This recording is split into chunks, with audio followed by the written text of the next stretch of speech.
제1회 응창기배 준결승전 2국 조은영 구단과 리나이폰 구단의 결승 전을 위한 준결승 2국입니다. 1대0으로 조은영 구단이 앞선 상황에서 이바둑은 조은영 구단이 흙을 잡았습니다. 사실 흙이 덤을 7집 반이나 줘야 되기 때문에 상당히 부담스러운 건 사실입니다. 이 대만 응시룰은 덤이 8집이라고 하는데 8점이라고 표시를 하는데 지금 우리식으로 하면은 7집 반과 똑같습니다. 뭐 차이가 전혀 없으니까 그냥 편하게 7집 반이라고 생각하시면 딱 좋을 것 같고요. 조은영 구단이 이바둑은 초반에 좀 나빴습니다. 나빴는데 중반전에 힘을 내기 시작합니다. 근데 그 장면이 바로 요 장면인데요. 아주 미세한 실수를 해요. 리나이폰 구단이. 그 미세한 실수의 틈을 파고드는 중요한 장면입니다. 바로 베개 모양에서 치중을 가는 수가 딱 나오는데 이 조은영 구단의 이 치중 한 방이 굉장히 짜릿했습니다. 이거 아니었으면 아마 이바둑 치고 준결승 3국까지 갔을 것 같은데 과연 준결승 3국 갔으면 또 어떻게 됐을지는 장담할 수 없는 그런 상황이었습니다. 당시에 선수들이 누구나 흙을 잡으면 덤 7집 반이 굉장히 부담스럽기 때문에 이때는 적응 능력이 없었어요. 덤을 5집 반으로만 모든 그 시합에서 두다가 2집을 더 줘야 된다는 그런 것 때문에 조급하게 바둑을 두다 보니까 초반을 그르치는 경우가 대다수였습니다. 조은영 구단도 마찬가지였고요. 거기서 벗어날 수는 없었죠. 이 바둑도 보면 흙으로 두었기 때문에 더 이제 그런 면이 많이 나타난다고 볼 수 있겠는데 초반전에 어떻게든 뭐 조금이라도 앞서 나가려고 하는 그런 조급함 때문에 잃게 된 거죠. 자, 지금 내용을 보시면 한 2집 정도 불리한 조은영 구단의 상황이었는데 이 2집 불리한 것이 당시에 덤 5집 반이라고 한다면 어떻게 보면 맞아 떨어집니다. 5집 반이면 지금 2집 불리한 게 아니고 아주 반집을 다투는 그런 상황이었겠죠. 지금 보시는 이 그림은 덤을 제가 7집 반으로 세팅해서 보여드리는 장면이 되겠습니다. 조은영 구단이 중반전부터 정말 멋진 역전을 거두는데 이 멋진 역전의 수순들을 지금부터 따라가 보도록 하겠습니다. 조은영 구단 이바둑에서 자신감을 많이 얻죠. 흙으로 이겼기 때문에 그렇습니다. 다른 시합이 아닌 응시배에서 흙으로 이긴다는 것은 거의 1.5승한 거나 다름없습니다. 그만큼 덤 7집 반에 대한 부담감이 컸다고 볼 수가 있겠는데요. 자, 이 멋진 역전보 지금부터 천천히 살펴보도록 하겠습니다. 처음에 어떤 바둑을 짤 것인지가 굉장히 중요합니다. 이게 뭐 다들 똑같은 마음을 가지고 둘 수밖에 없는데 일단 그 덤을 많이 줘야 되니까 이 부담감에서 떨치는 것을 생각을 할 거 아니에요. 그러니까 포석 짤 때 내가 모양 바둑을 둘 것이냐 아니면 정석에서 뭔가를 좀 할 것이냐 이런 걸 엄청 생각을 해야 됩니다. 지금 같으면 정석에서 한 건 한다는 건 불가능하죠. 인공지능으로 다 알아버리니까 정석에서 나 정석을 갖다가 좀 어려운 거 써서 뭐 좀 신수 같은 것도 가지고 좀 해야지. 안 됩니다. 그 통하는 지금 시대가 아니죠. 당시에는 근데 그게 가능했어요.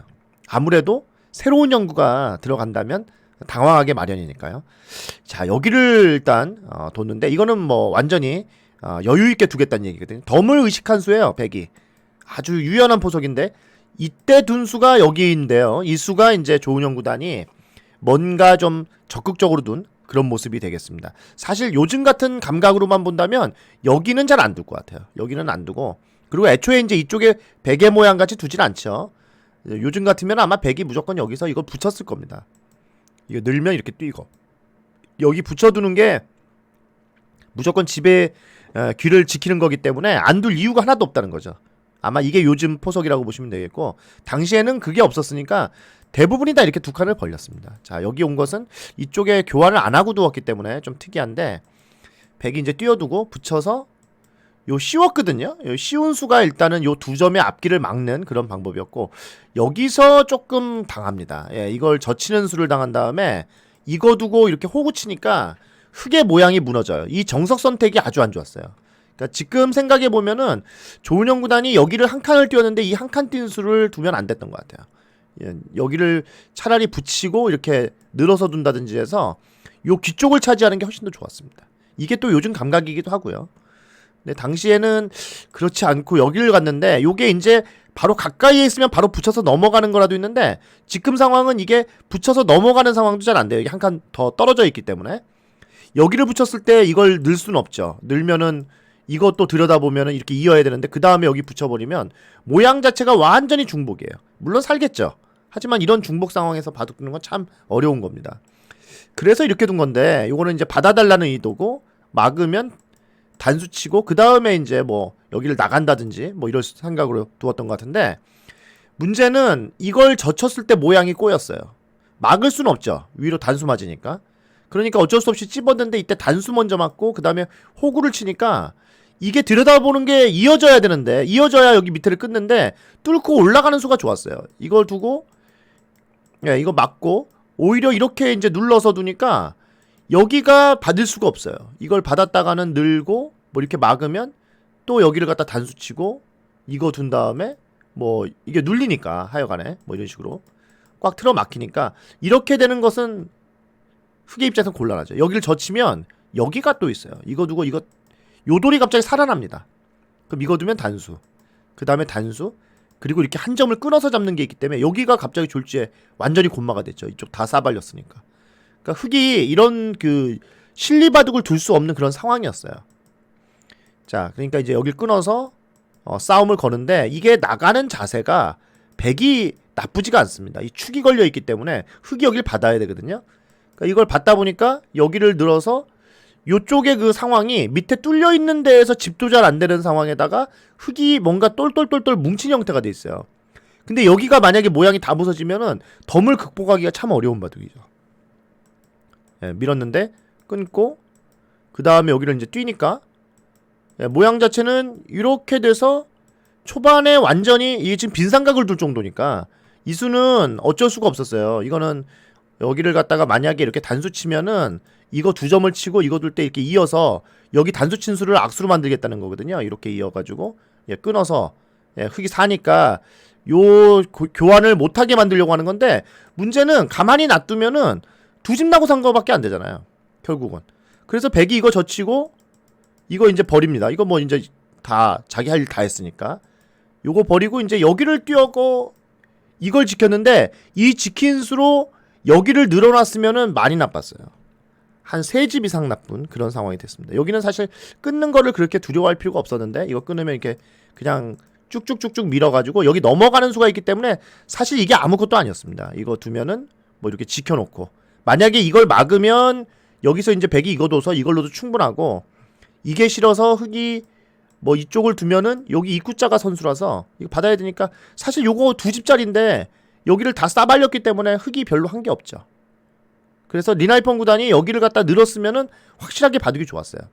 근데 이걸 좀 여유를 부렸죠. 바둑이 좋다고 보고 여유를 부리다 보니까 조은영 구단이 이곳에서 찬스를 하나 잡는데, 그게 뭐냐면 여기 들여다보고 이거 둔 다음에 이거 걸쳤을 때 이곳을 다 이렇게 진행하고 노리고 있었던 게 있었어요. 그게 바로 이수입니다. 여기서부터 이 바둑의 흐름이 바뀌게 돼요.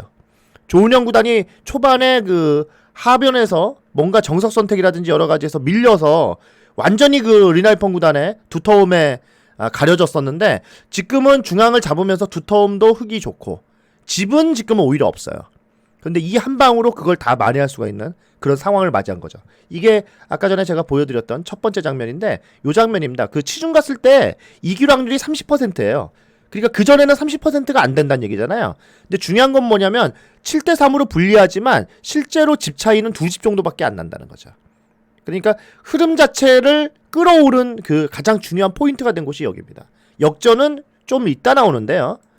슬슬 분위기가 올라갑니다. 왜냐면 여기를 두고 이 찝고 그 다음에 이걸 이렇게 빈삼각을 만들게 하고, 이걸 빈삼각을 안 둘 수가 없는 것이 사실은 여기를 갖다 이렇게 잇고 싶죠. 이어서 이 한 점 잡고 싶은데 이거를 뒀다가는 여기를 갖다가 끊어가지고 이 석점이 이렇게 죽는 순간에 여기가 나중에 이거 치받으면 원래 여기 약점이 있어서 흑이 백이 넘어갈 수 있는데 요 두 점도 잡히게 되는 거고, 또 요거 하기 전에 이거 막는 것도 다 선수거든요. 이렇게 해서 두 집 나고 살아야 되잖아요. 석점 다 뜯기고 백이 망한 거죠.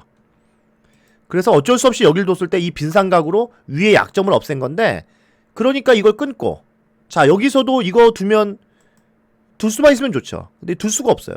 왜 없냐? 지금은 이렇게 두면 여길 끊으면 이젠 석점을 버립니다. 요 두 점을 죽이고 여기까지 늘게 했기 때문에 이거는 실리가 손해가 크기 때문에 이 석점 죽는 게 별거 아니에요. 근데 이게 아니고 이렇게 끼우는 수가 있어요. 이걸 끼우면 여기를 이을 수는 없죠. 이거 끊기면 이게 다 죽으니까. 석점만 죽는 게 아니잖아요. 그럼 이걸 둘 때 단수 따낼 때 이걸 잡으면 백이 이돌은 사는데 요 두 점하고 요 두 점하고 다 죽으니까 이 귀의 진리를 감당할 수가 없죠. 그래서 여기서 이걸 끊는 순간에 백이 여기를 이어야 되고 이걸 잡히게 되니까 이렇게 두 집 나고 산 거예요.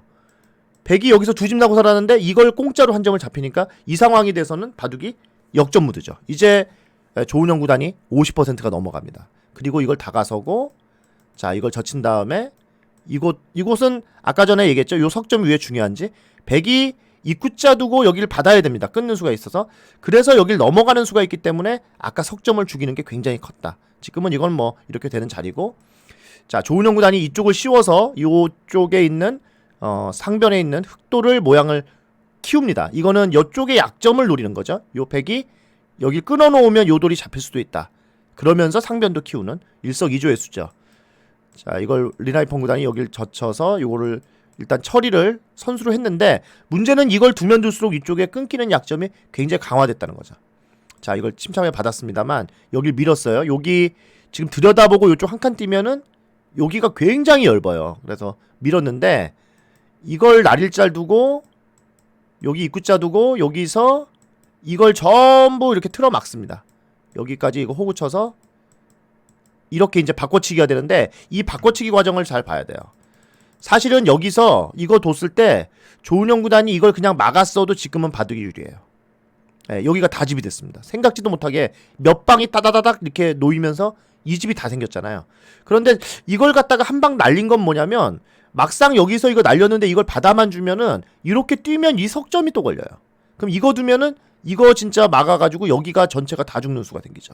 그러니까 찬스라고 본 거고 그러니까 백은 어쩔 수 없이 나와서 이걸 끊어가지고 바꿔치기를 하자고 했는데 이게 여기 두 점이 잡히니까 이거 이제 안 이으면 다 죽잖아요. 그래서 이었습니다. 일단 두 점이 넉집 자리가 엄청 컸고요. 이게 넉집 죽었으니까. 또 하나는 이건 시간 연장체. 그리고 여기 두고 이걸 뒤로 물러섰는데 이쪽에 집이 부서지는 것보다는 이 두 점 잡은 게 컸다는 거예요. 그리고 아직도 끊는 맛이 있어요. 그리고 하나 더 중요한 게 뭐냐면 여기를 날일자에 가는 순간에 요 두 점이 원래 흙을 여기를 끊어가지고 이 넉점을 잡자고 하는 맛이 있었는데 오히려 이거 가는 순간에 요 두 점이 곤란해진 거예요. 그래서 타협이 되는데 어떤 타협이 되느냐?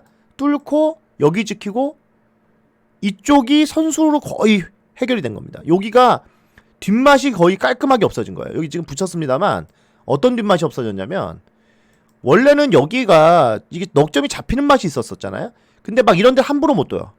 이쪽에 막 함부로 두었다가는 여기가 이제 젖히고 이거 두고 요렇게 빈삼각으로 두면 이거 끊을 때 이렇게 나가가지고 이 넉점이 잡히는 맛이 있어요. 그러니까 요 맛이 요 빈삼각 때문에 생기는 겁니다. 이 젖힌 수가. 그러니까 사실상 거의 백이 여기 받아야 되는 장면이죠. 이 상변을 갖다 지금 붙였는데 이거 응수타진이고 결국은 여기를 두었을 때 이거 빈삼각 둔 다음에 여기 두고 이걸 딱 끊는 순간에는 걸렸어요. 이거는 여기 석점이 워낙 컸고 이거는 이쪽을 넘어가면서 여기 백이 받아야 되거든요. 이 석점이 잡힌 건 여기가 10집 난다는 얘기니까 이쪽에 부서지는 거하고는 비교가 안 되는 거죠. 거의 이 상황에서는 이제 완전히 그 던져야 되는 그런 상황까지 발전을 합니다. 리나이펑 구단이 너무 많이 당했는데요. 요 장면을 한번 보시죠. 자, 순식간에 벌어진 일이거든요. 지금은 한 6집 정도 유리한 상황이고 99% 가까이 되는 그런 장면입니다. 지금 6집 반 유리한 걸로 나오는데 근데 이게 묘한 상황이 나와요. 아찔한 상황이 잠깐 나오는데 여기를 젖혔을 때 그냥 여기를 받으면 많이 이겼어요. 예, 받아뒀으면 아무 문제도 없는데 조은영 구단이 순간적으로 실수를 합니다. 그것이 뭐냐면 여기서 이걸 젖히니까 여기를 눈목자루가 비마 달리기를 해요. 근데 이때 만약에 리나이펑 구단이 이걸 단수치고 이걸 이어서 끝내기를 했으면 여기를 무조건 받아야 되거든요. 근데 이거 두고 여기를 뒀으면 이게 선수 끝내기로 엄청 컸어요. 요거를 조심했어야 돼요. 이거를 이걸 조심 안 했으면은 완전히 역전될 뻔했죠. 그래서 상황 자체는 굉장히 위험한 상황이었는데 이거를 갖다가 다행히 여기를 받아주면서 찌르고 이거 받아줘요. 그래서 여길 찔러가지고 아무 문제가 없게 되면서는 승부가 완전히 끝나버렸습니다. 어떻게 보면 초반에 나빴던 그 상황을 조은영 구단이 그 우변에 치중 한 방으로 완전 바둑을 역전시키는 그런 장면이 나오는데 이후에는 거의 원사이드하게 승리하는 모습을 보여줍니다. 확실하게 준결승전에서 자신감이라는 것이 붙는 그런 모습을 보여줬고 이 자신감이 결국은 결승전에도 이어졌다고 볼 수가 있겠죠. 사실 당시만 하더라도 세계 대회가 없었기 때문에 이 선수들이 나의 기량, 그러니까 자기가 얼마나 잘 두는지를 잘 모르는 거죠. 자기 나라에서는 제일 잘 두는데 막상 세계 무대에서도 내가 제일 잘 두나 하는 의구심이 본인 스스로에도 조금씩 있었던 것 같아요. 근데 이것이 대회가 세계 대회가 이렇게 거치면서 자꾸 올라가면서 아 내가 세구나 라는 것을 알게 되고 그리고 일본 바둑이 그렇게 센 게 아니라는 걸 다들 알게 된 거예요. 조은영 구단도 어렸을 때만 일본에서 바둑 공부를 했지 성인이 돼서 일본에서 바둑 두질 않았었기 때문에 약간 일본 바둑에 대한 그런 컴플렉스 같은 게 있었는데 전혀 그것이 이제 아니라는 걸 깨닫게 된 겁니다. 결승전은 더군다나 일본 기사가 아닌 중국 기사인 내웨이핑과 만나게 되는데요. 내웨이핑은 당시에 중일 슈퍼대항전이라고 하는 중국과 일본 간의 국가대항전이 있었는데 그 국가대항전에서 3년 연속 마무리로 나와서 연승을 거둬서 중국을 우승시키는 중국의 영웅입니다. 그래서 네이핑은 세다는 걸 다들 알고 있었어요. 과연 조은현은 네이핑과 어떤 바둑을 뒀을까요? 응창기 선생이 이 응시배를 세계대를 열었을 때 사실은 대만의 기사들이 아닌 중국의 네이핑이 지금 최고의 전성기에 진입했기 때문에 최고의 전성기에 진입했을 때 중국인의 우수성을 알려야 되겠다 하고 세계대회를 만들었다는 설이 많습니다. 이 응시배는. 그래서 당연히 네이핑이 우승할 거라고 예상했고 결승전에 올라가게 되자 크게 환호했다고 하죠. 더군다나 일본 기사가 아닌 고바야시 고이치가 아닌 조은현이 올라왔다 해서 우승은 우리 거다 이런 얘기가 있었는데 과연 조은현 구단은 네이핑 구단과 어떤 모습을 치르게 될까요? 결승 1국에서 여러분 다시 만나 뵙도록 하겠습니다. 조은현 구단이 우승했다는 건 다 아시겠습니다만 그 결승 5국만 다 아시지 그 외의 바둑들은 잘 모르십니다. 조은현 구단의 승전보 3판의 승전보가 있는데 결승 3판 지금부터 다음 시간부터 차례대로 여러분 해설해 드리도록 하겠습니다. 구독 좋아요 부탁드릴게요.